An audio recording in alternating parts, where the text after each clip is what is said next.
بسم اللہ الرحمن الرحیم۔ حضرت عبدال بن زید رضی نے ساری زندگی شادی نہیں کی۔ جوانی گزر گئی، بڑھاپا آ گیا۔ ایک دن بیٹھے حدیث کی ایک کتاب پڑھ رہے تھے تو اس میں پڑھا کہ حضرت صلی اللہ تعالیٰ علیہ وسلم نے فرمایا کہ جنت میں کوئی بھی اکیلا داخل نہیں ہوگا بلکہ اپنی بیوی کے ساتھ داخل ہوگا، اور جس نے کسی وجہ سے دنیا میں نکاح نہیں کیا تو اس کا نکاح دنیا ہی کی کسی کنواری لڑکی کے ساتھ کر دیا جائے گا، پھر وہ دونوں میاں بیوی بن کر جنت میں داخل ہوں گے۔ جب یہ حدیث پڑھی تو دل میں خیال آیا، دنیا میں تو میں نے نکاح نہیں کیا ہے، لیکن جنت میں میرا نکاح کر دیا جائے گا، آخر وہ میری بیوی کون ہوگی؟ حضرت عبداللہ رضی نے اسی رات اللہ سے دعا مانگی کہ اے اللہ، مجھے خواب میں میری جنت کی بیوی دکھا دیجیے۔ پہلی رات میں دعا قبول نہیں ہوئی تو دوسری رات میں پھر سے دعا مانگی، دوسری رات میں بھی دعا قبول نہیں ہوئی تو تیسری رات دعا مانگی، تیسری رات دعا قبول ہو گئی۔ خواب میں دیکھتے ہیں کہ کالے رنگ کی ایک عورت ہے جو حبشہ کی رہنے والی ہے۔ وہ کہہ رہی ہے کہ اے عبداللہ، میرا نام میمونہ ولید ہے، میں بصرہ میں رہتی ہوں اور میں ہی جنت میں تمہاری بیوی بنوں گی۔ حضرت عبداللہ کی آنکھ جب کھلی تو تہجد کا وقت ہو رہا تھا۔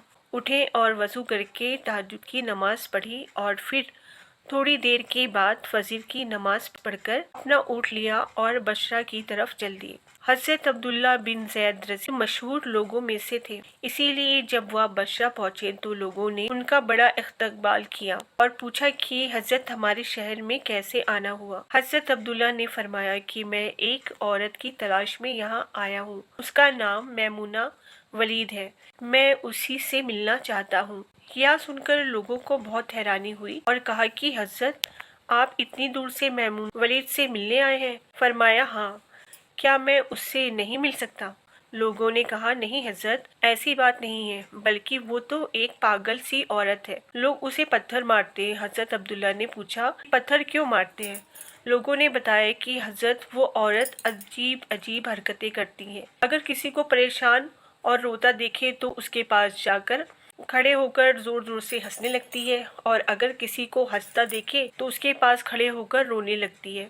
وہ کچھ پیسے لے کر محلے والوں کی بکریاں چراتی ہے۔ آج بھی وہ جنگل کی طرف بکریاں چرانے گئی ہے اور شام کو عصر کی نماز کے بعد واپس آ جائے گی، آپ تب تک آرام فرمائیں۔ حضرت عبداللہ نے کہا مجھے ابھی اسی وقت اس سے ملنا ہے، آپ لوگ مجھے جنگل کا راستہ بتا دیجیے۔ لوگوں نے کہا حضرت، آپ جنگل کی طرف نہ جائیں کیونکہ وہ بہت خطرناک جنگل ہے، وہاں شیر چیتے رہتے ہیں۔ لیکن حضرت عبداللہ نے کہا کہ تم لوگ مجھے صرف راستہ بتا دو، مجھے ابھی ہی میمونہ سے ملنا ہے۔ راستہ معلوم کر کے حضرت عبداللہ جنگل کی طرف چلے گئے۔ حضرت عبداللہ فرماتے ہیں کہ حقیقت میں یہ جنگل بہت خوفناک تھا، قدم قدم پر خونخوار جانور ملتے تھے۔ میں تو حیران تھا کہ اس عورت کی بکریوں کو اس جانوروں نے ابھی تک کھایا کیوں نہیں؟ اس جنگل میں اتنے بہت سے خونخوار جانور ہیں کہ اگر وہ سب مل کر ایک ساتھ اس عورت کی بکریوں پر حملہ کر دے تو وہ بیچاری اکیلی عورت اس گھنے جنگل میں کیا کر پائے گی؟ حضرت عبداللہ فرماتے ہیں کہ جب میں اس جگہ پہنچا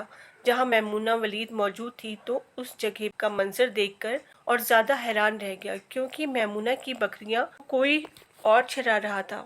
میمونہ خود بکریاں نہیں چرا رہی تھی، بلکہ وہ تو ایک خوفناک جنگل میں مسلح بچھا کر نماز پڑھ رہی تھی۔ میں یہ منظر دیکھ کر حیران رہ گیا کہ آخر ان بکریوں کو پھر کون چرا رہا ہے، کیونکہ بکریاں کبھی ایک جگہ پر نہیں رکتی، وہ کبھی ادھر بھاگتی ہیں اور کبھی ادھر بھاگتی ہیں۔ حضرت عبداللہ فرماتے ہیں کہ میں نے دیکھا کہ حضرت میمونہ تو نماز پڑھ رہی ہے اور وہاں موجود کچھ شیر چیتے اس کی بکریوں کو چرا رہے ہیں اور ان بکریوں کو ادھر ادھر بھاگنے نہیں دیتے۔